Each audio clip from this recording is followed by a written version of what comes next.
ধানসের YouTube চ্যানেলে আপনাদের স্বাগত। যথারীতি আজকেও আপনাদের শোনাবো একটি গল্প। গল্পের নাম জুয়ারির বউ। এটি লিখেছেন মানিক বন্দ্যোপাধ্যায়। গল্প শুরুর আগে একটি কথা বিনীতভাবে বলতে চাই, এই চ্যানেলটি সাবস্ক্রাইব করে রাখবেন। আর কবিতার একটি চ্যানেল আমার আছে, একদম নতুন, 1000 সাবস্ক্রাইবার দরকার, হয়নি। যদি সম্ভব হয় দয়া করে সাবস্ক্রাইব করবেন। আমার এখানে যে বন্ধুরা আছেন তারা একটু হাত বাড়ালেই ওই চ্যানেলটিও মনিটাইজেশন পেতে পারে। আপনাদের কৃতজ্ঞতা সঙ্গে স্মরণ করব। গল্প পাঠ করছি আমি, নাসির আহমেদ কাবুল। গল্পের নাম জুয়ারির বউ, লিখেছেন মানিক বন্দ্যোপাধ্যায়। ধরিতে গেলে জুয়ার দিকে মাখনের ঝোঁক ছিল ছেলেবেলা থেকেই। তার অল্প বয়সের খেয়াল আর খেলাগুলির মধ্যে তার ভবিষ্যৎ জীবনের এমন জোরালো মানসিক বিকারের সূচনা অবশ্য কেউ কল্পনা করতে পারিত না। বাজি ধরে না কে, লটারির টিকিট কেনে না কে, মেলায় গেলে নম্বর লেখা টেবিলে 2-4টা পয়সা দিয়া ঘূর্ণায়মান চাকায় লেখা নম্বরের দিকে তীর ছোড়ে না কে। এসব তো খেলা, নিছক খেলা। তবে মাখনের একটু বাড়াবাড়ি ছিল। কথায় কথায় সকলের সঙ্গে বাজি ধরিত, লটারির টিকিট কেনার পয়সার জন্য বিরক্ত করিয়া করিয়া গুরুজনের মার খাইত, মেলায় গিয়া অন্য জিনিস কেনার পয়সা তীর ছড়িবার খেলায় হারিয়া আসিত। এই তুচ্ছ ছেলে মানুষই পাগলামি যে একদিন একটা মারাত্মক নেশায় দাঁড়াইয়া যাইবে, এ কথা কারো মনে আসে নাই। প্রকৃত জুয়া আরম্ভ হয় ঘোড়দৌড়ের মাঠে। মাখন তখন কলেজে গোটা 2 পরীক্ষা পাশ করিয়াছে। নলিনীর দাদা সুরেশ ছিল তার প্রাণের বন্ধু। একদিন সেই ঘোড়দৌড়ের মাঠে নিয়ে গেল। আজ একটু রেস খেলি, চল মাখন। রেস? আমার কাছে মোটে 10 টাকা আছে। আবার কত চাই? লাগে তো আমি আছি, আয়। আবার কত চাই? 7 টাকা জিতিয়া দুজনে সেদিন কি ফুর্তি। সাহেবী হোটেলে 7 গুণ দাম দিয়া চিংড়ি মাছের মাথা আর মুরগির ঠ্যাং গিলিয়া বায়োস্কোপ দেখিয়া সুরেশ বাড়ি গেল আর মাখন ফিরিল তার মেসে।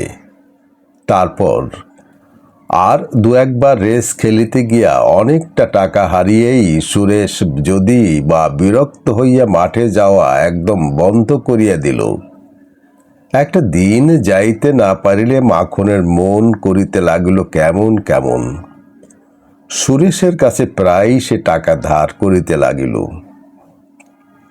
আর একটা পরীক্ষা কোনো রকমে পাশ করিবার পর একদিন হিসাব করিয়া দেখা গেল সুরেশের কাছে মাখন অনেক টাকা পায়। বন্ধুকে টাকা ধার দিতে দিতে সুরেশের নামে পোস্ট অফিসে জমা টাকাগুলো প্রায় শেষ হইয়া আসিয়াছে। এবার বাড়ি গিয়ে তোর টাকা এনে দেব। ছেলেকে একেবারে এতগুলি টাকা দেওয়া মাখনের বাবার পক্ষে সহজ ব্যাপার ছিল না। তবু 3টা পরীক্ষা পাশ করা ছেলে চাকরির চেষ্টা করার আগে একজন বন্ধুর সঙ্গে ব্যবসা আরম্ভ করিয়া দেখিতে চায়।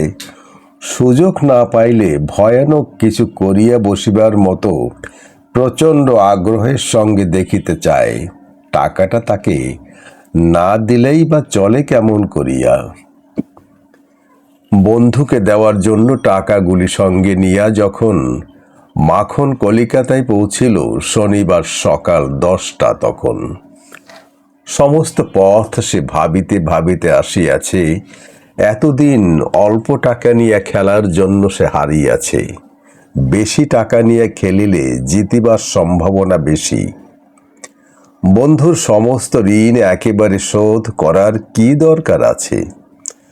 আজ যদি কিছু বেশি টাকা টাইগার জাম্পের উপর ধরে, টাইগার জাম্প আজ নিশ্চয়ই জিতবে। ঘোড়াটা ফেভারিট হইলেও 3 গুণ নিশ্চয়ই পাওয়া যাইবে।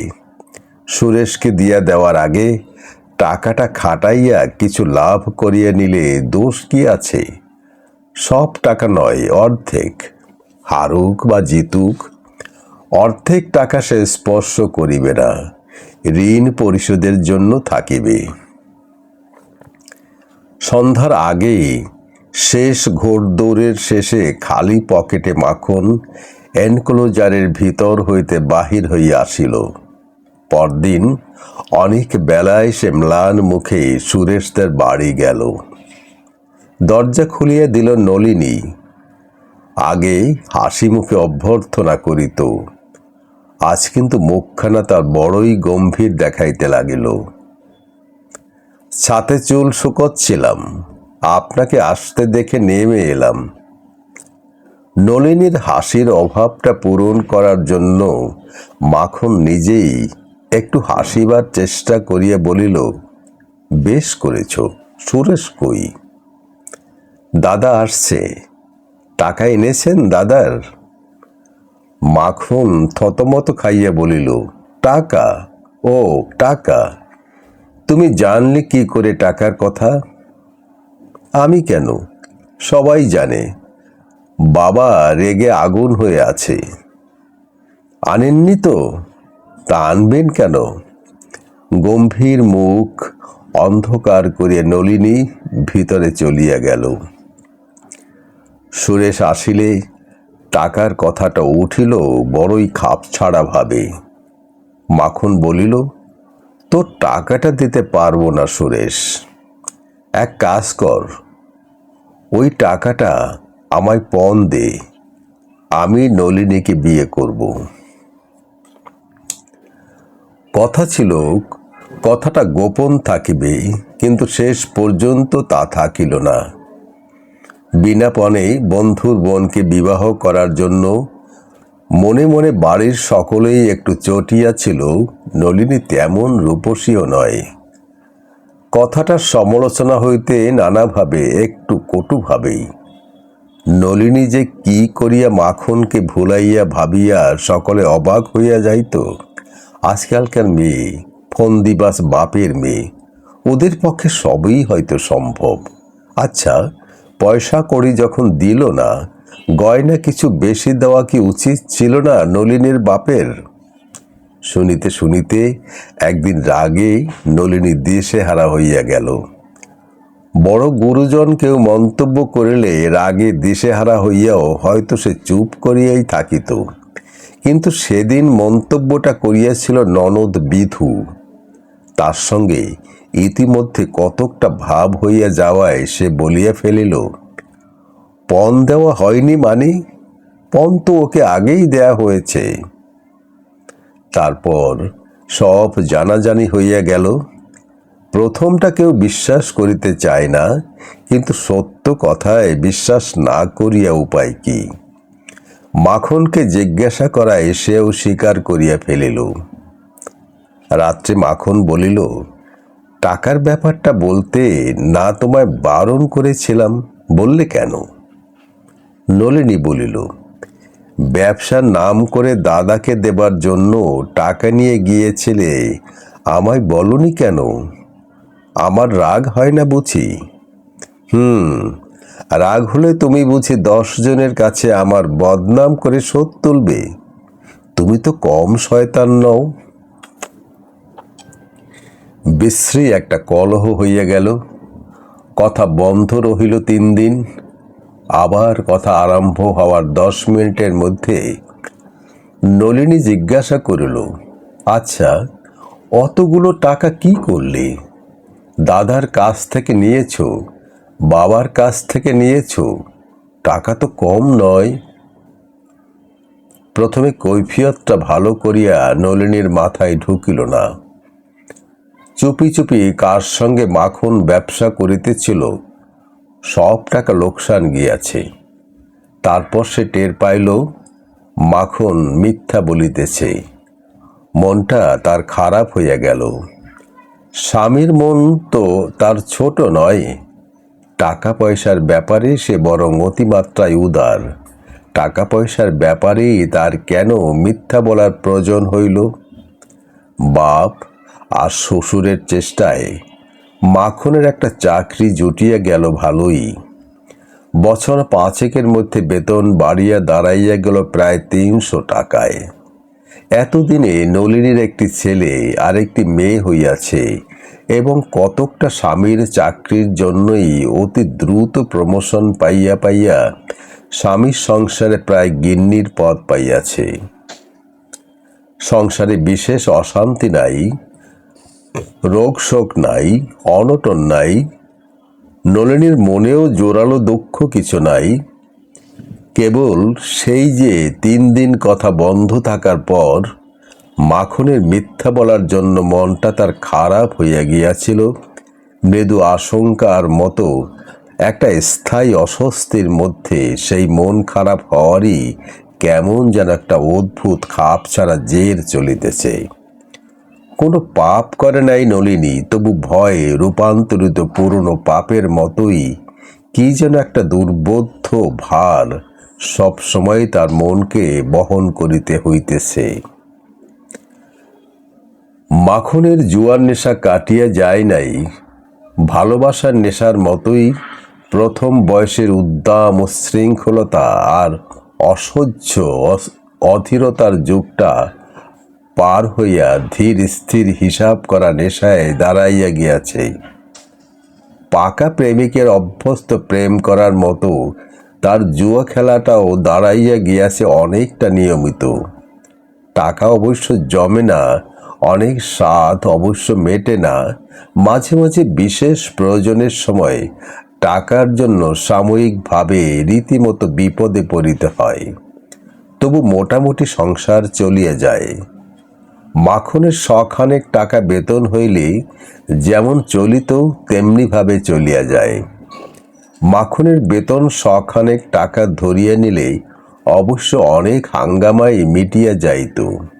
এর চেয়ে অনেক কম বেতনেও জগতে অনেক লোক চাকরি করে, কিন্তু মুশকিল এই যে 300 টাকা যে বেতন পায়, তার বেতনের 200 টাকা কোনো কাজে না আসিলেও বেতন তার শখানেক টাকার বেশি নয়, এটা ধরিয়ে নেওয়া তার নিজের পক্ষেও অসম্ভব, আত্মীয় বন্ধুর পক্ষেও অসম্ভব।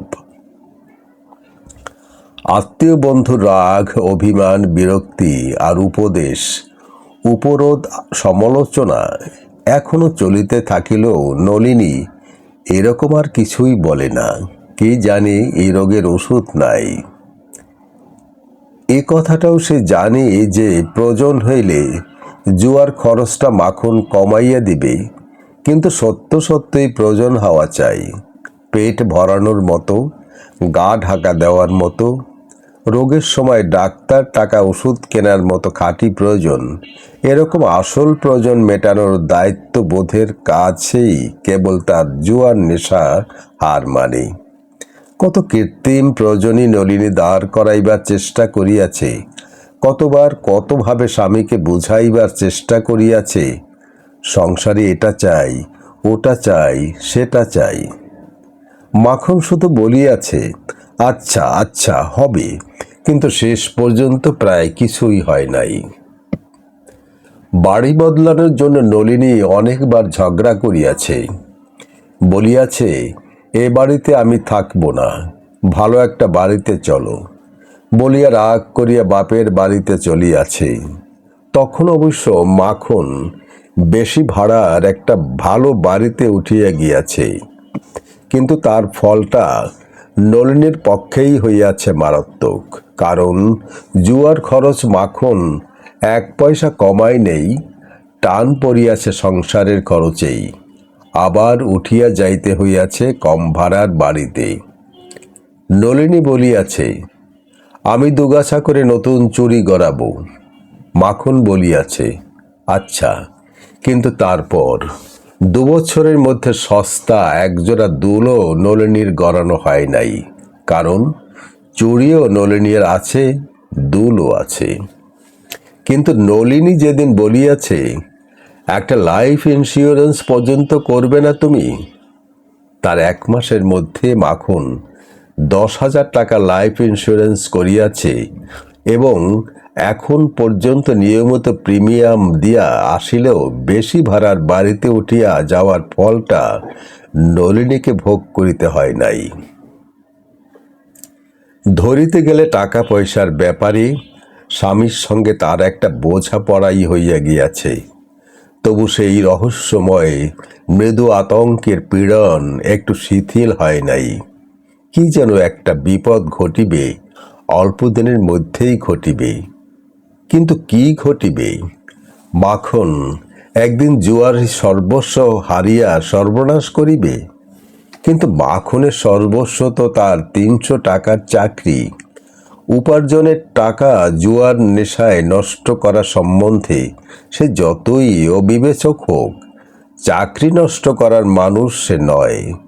সে বিশ্বাস নলিনীর আছে, তবে আরো অনেক বেশি আরামে ও সুখে বাঁচিয়া থাকার সুযোগ পাইয়াও স্বামীর দোষে কোনো রকমে খাইয়া পড়িয়া অতি গরিবের মতো বাঁচিয়া থাকিতে হওয়ার যে জ্বালা ভরা অভিযোগ, এটা কি তারই প্রতিক্রিয়া? কিন্তু কোথায় জ্বালা ভরা অভিযোগ? রাজপ্রাসাদে রাজনারীর মতো সুখে ও আরামে থাকিবার ব্যবস্থা মাখন করিয়া দিক, এটা সে চায়, মাখনের ভালোবাসার প্রকাশ হিসাবে চায়। কিন্তু না পাওয়ার জন্য বিশেষ ক্ষোভ তার নাই। নলিনী তাই কিছু বলে না। সব বিষয়ই সে একরকম হাল ছাড়িয়া দিয়াছে। মাখনের সহজ সাধারণ ভালোবাসার মধ্যে একটু রোমাঞ্চ আনিবার চেষ্টায় পর্যন্ত। চেনা মানুষ স্বামী হইয়াছে, তার কাছে কি অচেনা মানুষের নাটকীয় ভালোবাসা আশা করা যায়? এতদিন ছেলে মানুষ ছিল তাই চেষ্টা করিয়াছে। বিবাহের আগে বুদ্ধি কম ছিল তাই তখন ভাবিয়াছে, বিবাহ হইলে হয়তো মাখন বদলাইয়া যাইবে। কিন্তু জুয়ার নেশায় উত্তেজনা আর অবসাদের মধ্যে যার মনের জোয়ার ভাটা, বউয়ের কথা কি তার মনে পড়ে? বউয়ের জন্য একবার একটু পাগল হওয়ার সময় কি তার থাকে? ভাবিতে ভাবিতে নলিনীর সাধারণ ছোট ছোট চোখ দুটিতে অস্পষ্ট স্বপ্নের স্পষ্ট ছায়া এমন অদ্ভুত ভাবালুতার আবরণে ঘনাইয়া আসে যে জগতের সব ডাগর ডাগর চোখগুলিতেও তা সম্ভব মনে হয় না। হয়তো তখন দুপুর বেলায় আঁচল পাতিয়া মেঝেতে গড়ানোর অবসরটা পাওয়া গিয়াছে। ছেলেমেয়ের একজন খেলায় মত্ত, একজন ঘুমে অচেতন।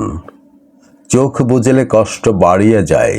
নলিনী তাই চোখ মেলিয়া স্বপ্ন দেখে, তার কুমারী জীবনের স্বপ্ন। আত্মহারা আবেগের সঙ্গে তাকে ভালোবাসিলে মাখন কি করিত? সম্ভব অসম্ভব কত কথাই নলিনী ভাবে। তারপর অল্প অল্প অস্বস্তির মধ্যে মৃদু ভয়ের পীড়নে স্বপ্ন শেষ হইয়া চোখ দুটি তার বড় সাধারণ দেখাইতে থাকে। দুটি সন্তান যার, তার কেন আর এসব স্বপ্ন দেখা? আর কি এ স্বপ্ন সফল হয়? যদি বা হয়, কোনো এক আশ্চর্য উপায়ে আংশিকভাবে সফল হয়, 2 দিন পরে সেটুকু সম্ভাবনাও আর থাকিবে না।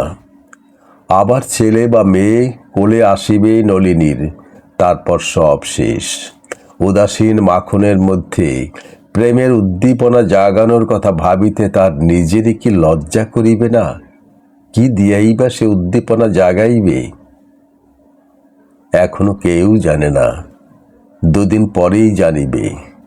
মাখন হয়তো খুশি হইয়া আদর যত্ন বাড়াইয়া দেবে, বলিবে, একটু দুধ খেও। এই সময় দুধ টুধ খেতে হয়, কিন্তু তারপর আরো শ্রান্ত হইয়া পড়িবে মাখন, আরো ঝিমাইয়া পড়িবে। মাথা কপাল খুঁড়িয়া মরিয়া গেলেও আর নলিনী তাকে জাগাইয়া তুলিতে পারিবে না। নলিনীর ভ্রু কুঁচকাইয়া যায়, সংকুচিত চোখ দুটিতে বরণের চেয়ে গভীর আতঙ্কের ছাপ পড়ে। শীতের দুপুরে কপালে বিন্দু বিন্দু ঘাম দেখা যায়। কোনো উপায় কি নাই? যে কোনো একটা উপায়। ব্যর্থ হইলে যদি সর্বনাশ হওয়ার সম্ভাবনাও থাকে, তবু সার্থকতার যেটুকু সম্ভাবনা থাকিবে তারই লোভে সে একবার চেষ্টা করিয়া দেখিত। কিন্তু সেরকম উপায় বা কোথায় যাতে সমস্ত শেষ হইয়া যায়, নয় মাখনের ভালোবাসা মেলে? ঠিক সেই সময় দুরু দুরু বুকে গভীর আগ্রহের সঙ্গে মাঠে রেলিং ঘেঁষিয়া 11টি ঘোড়ার মধ্যে একটির অগ্রগতি লক্ষ্য করিতে করিতে ভাবিতেছিল, এবার না জিতলে বিপদে পড়িবে বটে, কিন্তু যদি যেতে। সন্ধ্যার পর ঘোড়দৌড়ের মাঠ হইতে বন্ধু অবনীর সঙ্গে শ্রান্ত ক্লান্ত মাখন ফিরিয়া আসে। সুরেশের মতো অবনী এখন তার অন্তরঙ্গ বন্ধু মানুষটা সে একটু বেটে, রোগা, লাজুক আর ভীরু। কথার জবাবে পারিলে কথা বলবে, বদলে মৃদু একটু হাসিয়াই কাজ সারে। কখনো কেউ তাকে উত্তেজিত হইতে দেখিয়াছে কি না সন্দেহ। ঘোড়া ছুটিবার সময় মাখন যখন আগ্রহ উত্তেজনায় বাঁ হাতের বুড়ো আঙ্গুলটা কামড়াইতে থাকে, অবনী নির্বিকার ভাবে বিড়ি টানিয়া যায়। জিতিলে মাখন হুররে বলিয়া প্রচণ্ড একটা চিৎকার করিয়া লাফাইয়া ওঠে, হারিলে ঝিমাইয়া পড়ে। অবনী জিতিলেও মৃদু একটু হাসে, হারিলেও হাসে। নলিনীর সাজ পোশাক দেখিয়া দুজনে একটু অবাক হইয়া যায়। ফ্যাশন করিয়া শাড়ি পরিয়াছে, রঙিন ব্লাউজ গায়ে দিয়াছে। শুধু ঘষা মাজায় খুশি না হইয়া গালে বোধহয় একটু রঙের আর চোখে একটু কাজলের ছোঁয়াচ দিয়াছে। মাখন বলে, কোথায় যাবে? নলিনী একগাল হাসিয়া বলে, কোথায় আবার যাব? সেজেছ যে? সেজেছি? কি জ্বালা! কোথাও না গেলে বাড়িতে বুঝি ভূত সেজে থাকতে হবে? তারপর অবনীর কাছে গিয়া বলে, সই কি বুঝি তালা বন্ধ করে রাখেন? আসে না কেন? অবনী নীরবে মৃদু একটু হাসে। চলুন সইয়ের সঙ্গে দেখা করে আসি বলিয়া স্বামীর যে বন্ধুর সঙ্গে 3 হাত তফাতে দাঁড়াইয়া নলিনী সংক্ষেপে কথা বলিত, রীতিমতো তার হাত ধরিয়া তাকে টানিয়া তোলে এবং মাখনের দিকে এক নজর না চাহিয়াই বাহির হইয়া যায়। প্রাণপণে চেষ্টা করিয়াও নলিনী ভিতরের উত্তেজনা গোপন করিতে পারে না। অবনীর বউ বলে, কি হয়েছে সই? কিছু না। কোমরে আঁচল জড়াইয়া অবনীর বউ রান্না করিতেছিল। নলিনীর চেয়ে সে বয়সে বড়, কিন্তু বড়ই তাকে ছেলে মানুষ দেখায়। মানুষটা সে সব সময় হাসি খুশি, কাজ করিতে করিতে গুনগুন করিয়া এখনো গান করে। তাকে দেখিলেই নলিনের বড় হিংসা হয়, মনটা কেমন করিতে থাকে। ওর স্বামীও তো জুয়া খেলে, তার চেয়ে অনেক কষ্টেই ওকে সংসার চালাইতে হয়। 2টি ছেলের মধ্যে একটি ওর মরিয়া গিয়াছে, তবু সব সময় এমন ভাব দেখায় কেন? 2 দিন আগে বিবাহ হইয়া আসিয়া স্বামীর আদরে মাটিতে যেন পা পড়িতেছে না।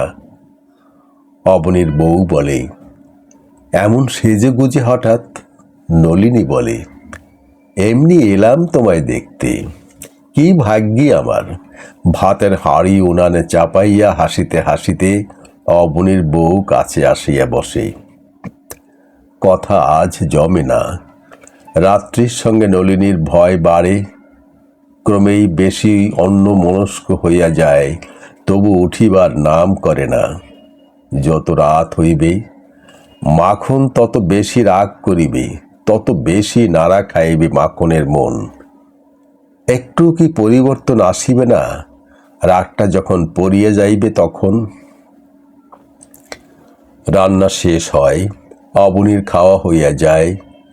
তখনও নলিনীকে বসিয়া থাকিতে দেখিয়া অবনীর বউ অস্বস্তি বোধ করিতে থাকে।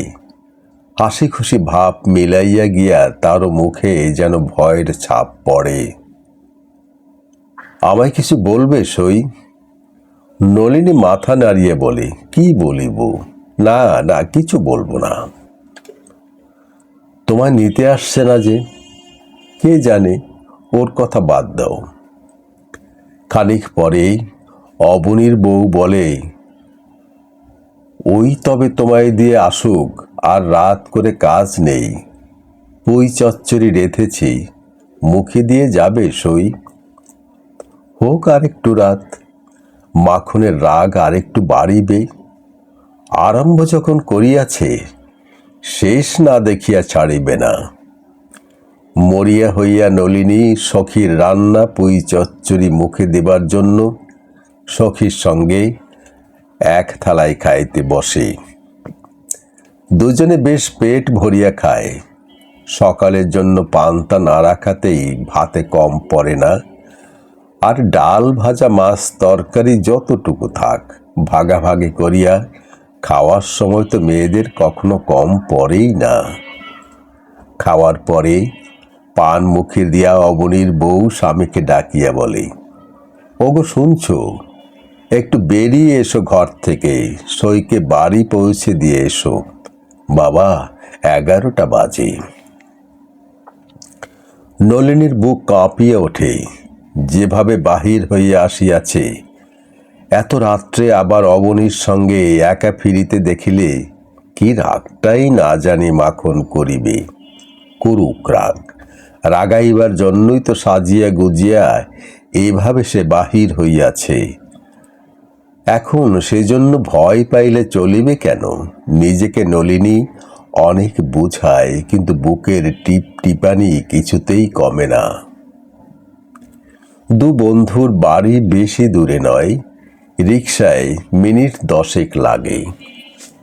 অবনীর বাড়ির কাছে গলির মোড়ে রিকশা পাওয়া যায়। অবনী দুটি রিকশা ভাড়া করিতেছিল। নলিনী বারণ করে, মিছিমিছি কেন বেশি পয়সা দেবেন? একটাতেই হবে।